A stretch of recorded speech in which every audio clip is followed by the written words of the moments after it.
দৃশ্য এটি। ঘুষের টাকা ফেরত চাইতেই চেয়ার ছেড়ে অনেকটা দৌড়ে পালান শ্রম অধিদপ্তরের উপপরিচালক মোহাম্মদ সাইকুল ইসলাম।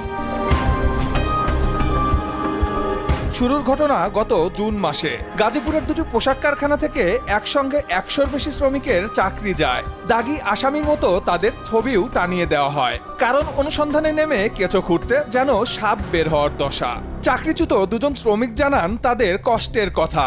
আমরা ইউনিয়ন করার যে কাগজটা ছিল ওটা আমরা জমা দিয়েছি, এটা ওরা জানতে পারছে। আমাদের পরে আর কি ওরা হয়েছে, আসক্ত হয়েছে যে এই লোকটি থাকলে তো আমাদের ঝামেলা হইব, আমাদেরকে সব ছাড়াই করছে। অন্য জায়গায় লিস্ট দিয়ে দিছে, তারপরে হয়েছে এই বইলা দিছে যে আমরা যে এরকম লোকটির ছবি টবি সব দিয়া দিছে, চাকরি হবে না।